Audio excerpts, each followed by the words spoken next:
Práve som sa rozhodol chytať v takej pličej vode, nakoľko je oteplenie a je tu prítok, tak po tých dažďoch by tu mohlo takú prirodzenejšiu potravu naplaviť a tie kapre by tu mohli zbierať.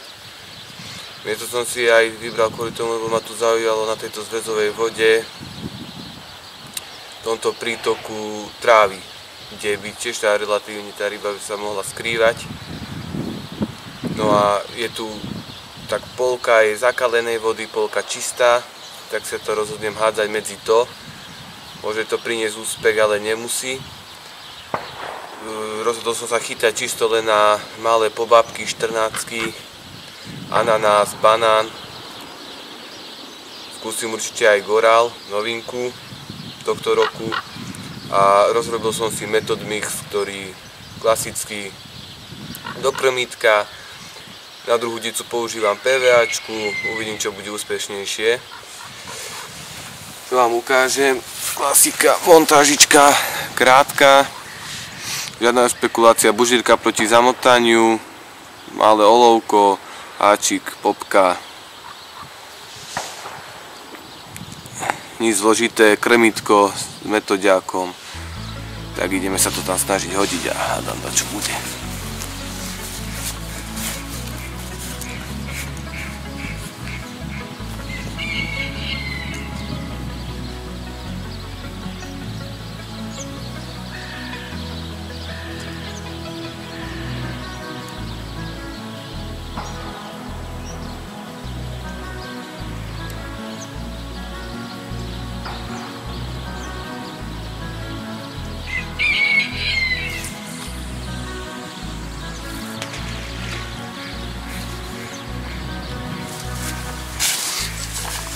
Na druhú udicu som teda zvolil olovo na fixný klip, takže som spravil tzv. Samozásek, jednoduchá montážička, bez bužierky zamotaniu, iba broček, maličký háčik, owner s popkou ananás fluo a k tomu som pridal maličkú PVAčku, čiže úplne inak ako keď som na tej druhej dal to krmítko.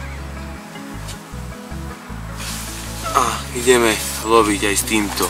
Tak uvidíme, čo bude účinnejšie, no necháme sa prekvapiť.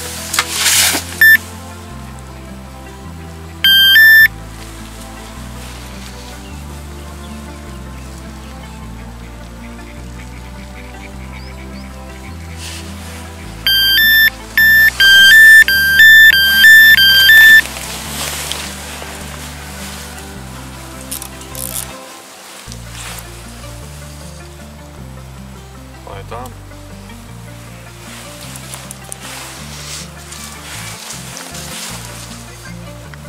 Prvý tohto ročník kapríček, vymodlený, vyprosený, odsedený, pochytený na 10 mm Patriota Pop-Up plus to PVA pančuchy som podrobil k nemu Patriot, uličku a zafungovalo to.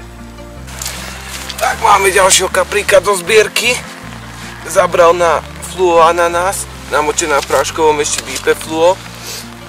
Taký 50 metrov od brehu. Tu je krásavec, krásny nasaďáčik.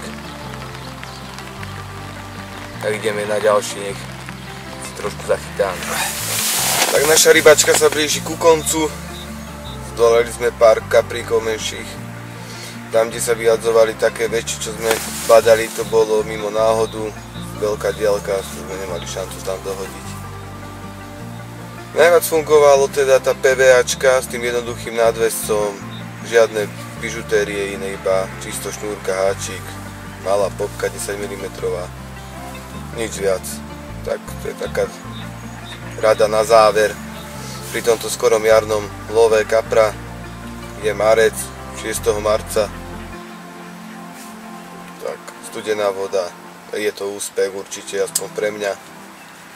Tak hádam pri ďalšom videu, ak sa niekedy rozhodnem ešte niečo podobné spraviť. Zatiaľ čau.